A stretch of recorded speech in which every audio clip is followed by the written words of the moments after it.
नमस्कार, आप सभी देख रहे हैं जन समस्या न्यूज और अभी हम उपस्थित हैं एमडी डॉक्टर जेड सिद्दीकी के पास, जो कि पुरैना खंडी चौराहा घुगली रोड, जो घुगली रोड से शिकारपुर होते हुए महाराजगंज के लिए रास्ता निकलता है, उसी रोड पे इनका क्लिनिक चलता है। और कुछ आज के दौर में जो देखा जाए कि बीमारी से ज़्यादा लोग जूझ रहे हैं। और सबसे पहले डॉक्टर साहब देखा जाए कि शुगर की समस्या बहुत तेजी से बढ़ रही है लोगों में, इस पे कैसे रोकथाम लगाया जाए और क्या उपाय है इसका, किस तरीके से ट्रीटमेंट किया जाए जिससे शुगर की समस्या से जो लोग जूझ रहे हैं उस पर काबू पाया जाए, शुगर की समस्या कम हो। शुगर जो बीमारी है वो मीठा खाने से अधिक होता है, और शुगर की जो समस्या है वो मानसिक टेंशन, जिस भी इंसान को दिमाग में वाइब्रेशन हो जाएगा, टेंशन हो जाएगा, उसको तो शुगर हो जाना है। जिसको टेंशन नहीं रहेगा उसको शुगर नहीं होगा।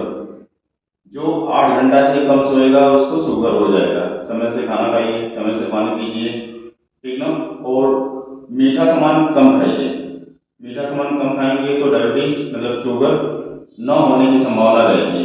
और सुबह 8 बजे से पहले खाना खा लीजिए और सप्ताह में एक बार परहेज करिए। और 6 महीने साल भर में अपना ग्लूकोज लेवल जांच कराते रहिए, ताकि आपको पता चले कि आपको शुगर है या नहीं है, ठीक ना। कुछ लोग ऐसे भी हैं जो बालपन की समस्या से, औरतों में ये देखा जाए कि लगभग औरतें जो हैं बालपन की समस्या से जूझ रही हैं, इसके लिए क्या उपाय और क्या बेहतर किया जा सकता है, किस तरीके का ट्रीटमेंट उनके साथ होना चाहिए। औरतों में बालपन की समस्या जब हो रही है उनके लिए हार्मोन की जांच कराइए, अल्ट्रासाउंड कराइए। जो एक कंडीशन में जिसका उनका एस्ट्रोजन और प्रोजेस्टेरोन हार्मोन से कितना है, किस कंडीशन में उनको बालपन से छुटकारा पाया जा सकता है, वो अल्ट्रासाउंड जांच करा लीजिए। अल्ट्रासाउंड जांच कराने के बाद से ही क्लियर किया जा सकता है उनको उनका बालपन किस तरह से सिक्योर किया जा सकता है। कहीं ऐसा मतलब कई सारी चीजें होती हैं कि महिलाओं में भी कुछ कमियां हो जाती हैं, कहीं पुरुषों में भी कुछ कमी होती है, तो ऐसे में जो कपल्स हैं उनको किस तरीके का ट्रीटमेंट देना चाहिए। कपल का भी जांच होना चाहिए। कपल का भी जांच होना चाहिए और लेडीज का भी जांच होना चाहिए। जैसे पुरुष जो है उसकी भी जांच हो, महिला हो उसकी भी जांच हो। महिला हो और पुरुष हो, दोनों का संपूर्ण जांच कराने के बाद से ही उस स्तर पर पहुंचा जा सकता है कि इनका बालपन की समस्या को दूर किया जा सकता है। जब तक आप जांच नहीं करा पाएंगे तब तक आप क्लियर नहीं कर पाएंगे कि इनकी कंडीशन को कहाँ तक हम पहुंचे हैं, कहाँ तक इसका मतलब कि क्या कंडीशन है, क्या कंडीशन नहीं है, इनके स्पर्म का मोलारिटी कितनी है, कितना नहीं है, ठीक ना। इनमें क्या इनका हार्मोन कितना है, उनका स्पर्म कितना है। तो दोनों का जब तक शेड्यूल जांच नहीं होगा, क्लियर नहीं होगा, तब तक दोनों का बालपन क्लियर नहीं हो सकता। अच्छा, गठिया की समस्या से ज्यादातर महिलाओं में गठिया की समस्या से लोग परेशान हैं, इसके लिए क्या ट्रीटमेंट है और बेहतर उपाय क्या हो सकता है। अक्सर करके 40 से 45 से 50 साल के बाद से औरत हुए या मतलब पुरुष हुए, आदमी हुआ या लेडी हुआ, किसी को भी गठिया की समस्या आ सकती है। जैसे पहले जो कोई भी लड़का रहता है शुरू से भाग दौड़ ज्यादा करता है, दौड़ता है, उसका ब्लड का सर्कुलेशन मतलब चलता है। और जब आदमी बढ़ने लगता है, आदमी की उम्र जब बढ़ने लगती है तो उनका ब्लड गाढ़ा होने लगता है। जब ब्लड गाढ़ा होने लगता है, जो पतली पतली वेंस होती है उसमें ब्लड का सप्लाई कम होने लगता है।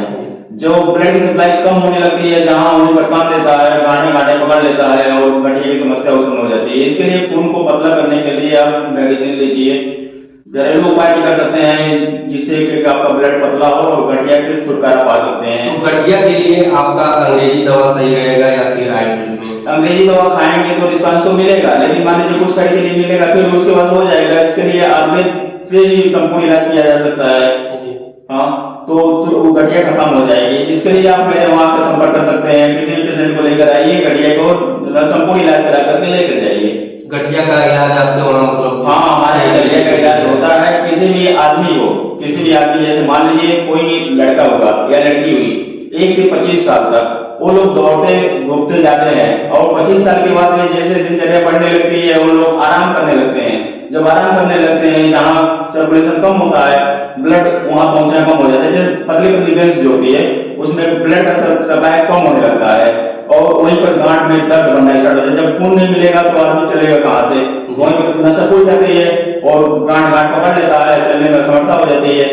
तो ऐसा क्या करें कि जो 20-25 साल के बाद की जो एज होती है, गठिया की समस्या जैसी आपने बताया कि 25 से प्लस जब लोग जाते हैं तो गठिया की समस्या होना स्टार्ट हो जाता है, तो ऐसा क्या करें, किस तरीके का ट्रीटमेंट लें नेचुरल तरीके से कि हमें उस चीज की दिक्कत ना आए, वो परेशानी ना हो। जैसे खून को पतला करने के लिए आप मध ले लीजिए, 2 चम्मच मध ले लीजिए, 5 जवा लहसुन ले लीजिए, लहसुन को पीस लीजिए 2 चम्मच मध में, शहद में मिलाकर सुबह खाली पेट ले लीजिए, सब 1 माह में 7 दिन। जी। अगर आपको डायबिटीज है, मतलब आपको शुगर है, आपको नहीं शुगर है, किसी को भी, किसी पेशेंट को अगर शुगर है 30 साल के बाद या 45 साल के बाद या 60 साल के बाद जिसको शुगर है, वो अदरक का 2 चम्मच रस है और 1 चम्मच नींबू का रस है, वो खाली पेट पिए, जिससे उसका ब्लड पतला रहेगा। 1 महीने में 5 दिन पीना है, जिससे उसका ब्लड पतला रहेगा और उसको गठिया और साड़िका से जूझना नहीं पड़ेगा। पाइल्स की समस्या से लोग ज्यादातर जूझ रहे हैं, इसके लिए क्या सोल्यूशन बेहतर हो सकता है? पाइल्स की समस्या के लिए आप जब मिर्च मसाला ज्यादा खाएंगे, जब मिर्च मसाला ज्यादा खाएंगे, लाइटिंग जब टाइट होगा तो वहाँ फ्रैक्चर हो जाता है एनुल, जिसकी वजह से वो उसमें कोई ध्यान नहीं देता है, छोटा सा नासूर बन गया बगंदर। तो इसमें उसको खान पान मेंटेन करना चाहिए, मिर्च मसाला परहेज करना चाहिए। और जब भी पाइल्स की समस्या हो तो उस कंडीशन में किसी भी इंसान को, लेडीज हो या जेंट्स हो, फिटकरी लेना चाहिए और गर्म पानी में उसको 1 महीना कंटिन्यू धोना चाहिए, 6 महीना तक भी धोना चाहिए, उससे संपूर्ण इलाज किया जा सकता है। ऐसे फिटकरी से पाइल्स की समस्या से निजात मिल सकती है। अगर निजात नहीं मिलती है तो अच्छे डॉक्टर से या मेरे ही वहाँ ला करके आप दिखा सकते हैं और उसके बाद उसका इलाज करा करके आप बेहतर हो सकते हैं। आपके वहाँ किन किन समस्याओं पे उपचार किया जाता है, जो बीमारी है? जैसे हमारे यहाँ लगभग साड़िका हो गया, गठियावात हो गया, हड्डी का प्लास्टर हो गया, बाजपन हो गया, पथरी हो गया, बाल का झड़ना हो गया, मोटापा हो गया, ये सब के, और सफेद दाग हो गया, इसका संपूर्ण इलाज होता है मेरे वहाँ जी। नेचुरल तरीके से इलाज होता है, कोई जरूरी नहीं ये नहीं कि 1 किलो पैसे जब तक खिलाएंगे तब तक फिट रहेगा, उसके बाद से फिर जैसा बस हो जाएगा। कुछ जेन्युइन चीजें हैं उस पर हम चर्चा करेंगे, जैसे कि मार्केट में डॉक्टर तो बहुत सारे लोग हैं, बहुत सारे डॉक्टर हैं, लेकिन कुछ लोग ऐसे हैं कि जो 5 साल से कम उम्र के बच्चे हैं उनको इंजेक्शन देना सही है या फिर गलत है? देखिए, इंजेक्शन देना कब सही है कब गलत है उसको उसका जांच कर लीजिए, जांच में क्या निकलता है क्या नहीं निकलता है, उसके बाद उसको इंजेक्शन लगाइए। जो भी बच्चा है 1 महीने का है, 6 महीने का है, साल भर का है, 5 साल का है, उसका अगर मान लीजिए बुखारी है, बुखार में पहले सिरप दे करके उसको कंट्रोल करिए। अगर सिरप देने के बाद 1 से 2 दिन में नहीं कंट्रोल हो रहा है तब उसको क्या बोला कि पेडियाट्रिक डॉक्टर से दिखा करके एडवाइस ले करके इंजेक्शन लगवाइए। अपने आप उसको इंजेक्शन लगवाना उचित नहीं है, जिस विभाग के जो डॉक्टर हैं उनसे सलाह लेने के बाद इंजेक्शन लगवाइए।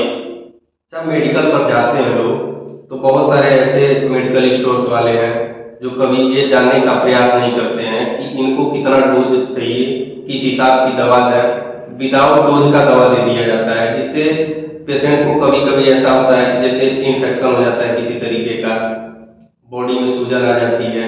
तो मान लीजिए मेडिकल डोज जो मेडिकल स्टोर वाले दवा दे रही है, मान लीजिए उनको तो इमरजेंसी है भैया जी, उनको इमरजेंसी है, अच्छे डॉक्टर के पास जा नहीं पाएंगे क्योंकि मान लीजिए 100 रुपये उनके पास पैसा है नहीं, 100 रुपये सोचेंगे हम डॉक्टर को फीस देंगे तो 100 रुपये हम अपना दवाई करा लेंगे, ठीक है। फिर मान लीजिए 10 रुपये 20 रुपये लेकर के दवा खाए, अगर पूरा में दवा आराम मिला नहीं मिला तो डिस्ट्रिक्ट हॉस्पिटल जाए, पर्ची बनवाए, पर्ची बनवा के अपना जांच कराए, जांच करा के दवा लेना ताकि फिट हो जाए। अभी आपने एक बहुत अच्छी बात कही कि जैसे बहुत सारे ऐसे डॉक्टर हैं कि फीस रखते हैं अपना, अगर इमरजेंसी में दिखाना है तो 1500 दीजिए, 2000 दीजिए, और जैसे मान लीजिए नॉर्मल पेशेंट दिखाना है नॉर्मल तरीके से, अगर पेशेंट को मतलब डॉक्टर साहब जब देखते हैं तो कोई 800 फीस रखे हैं, कोई 1000 रखे हैं।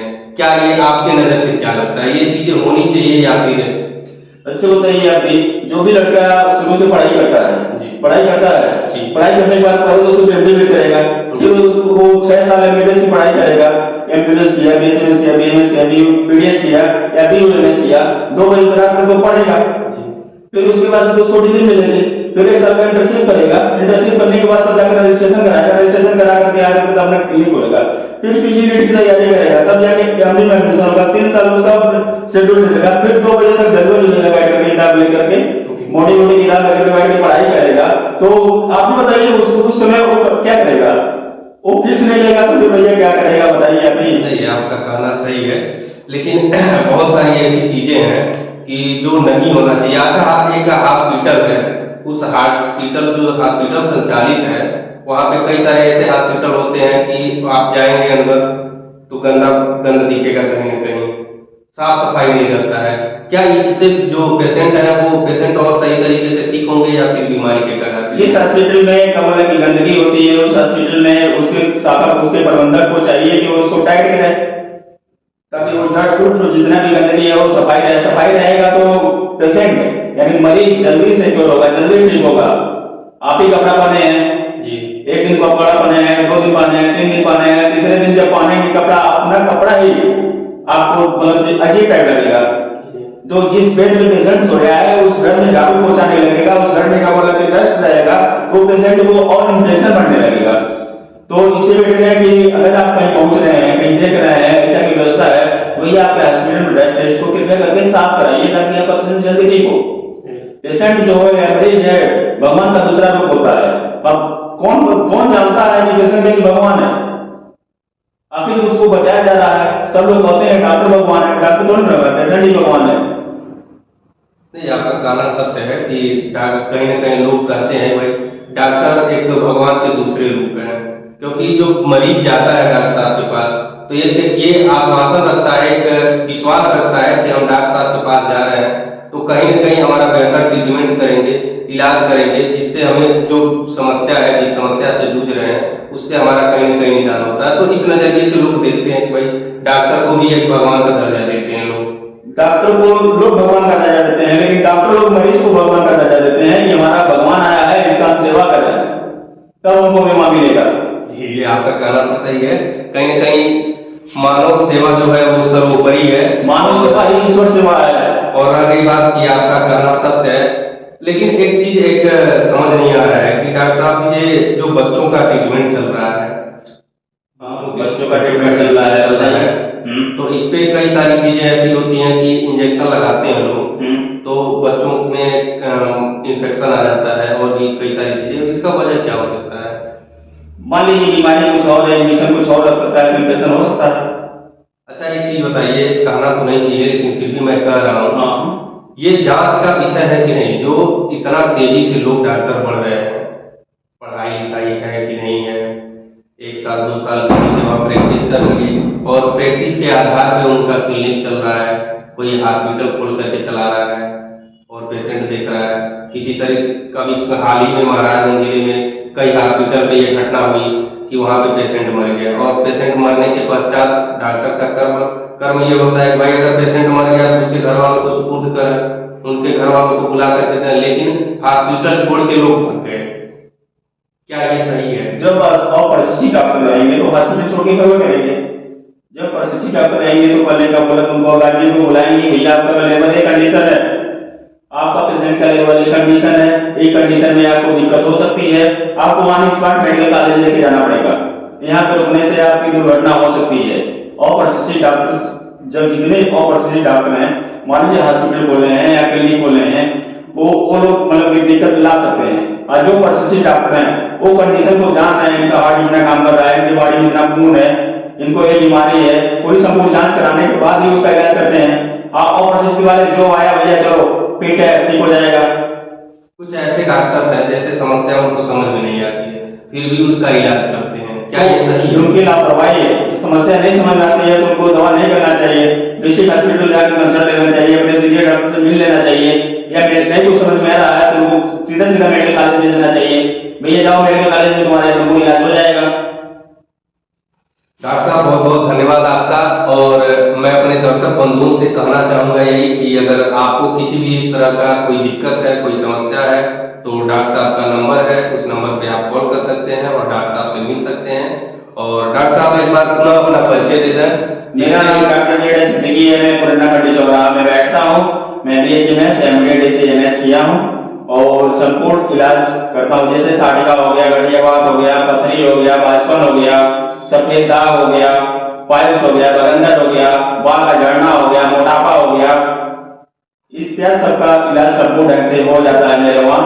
जब भी किसी को कोई दिक्कत हो सब यहाँ पर आकर के 7388073747 पे आकर के संपर्क करें या ऑनलाइन भी परामर्श ले सकता है। चलिए, बहुत बहुत धन्यवाद। अगर आपको किसी भी तरीके का कोई दिक्कत है, कोई समस्या है, तो डॉक्टर साहब का नंबर है, उस नंबर पे आप कॉल कर सकते हैं और इनसे फोन के माध्यम से आप जानकारी भी ले सकते हैं और आकर के इनसे मुलाकात भी कर सकते हैं। बने रहिए हमारे साथ। संदीप गुप्ता, महाराजगंज से। जय हिंद, जय भारत।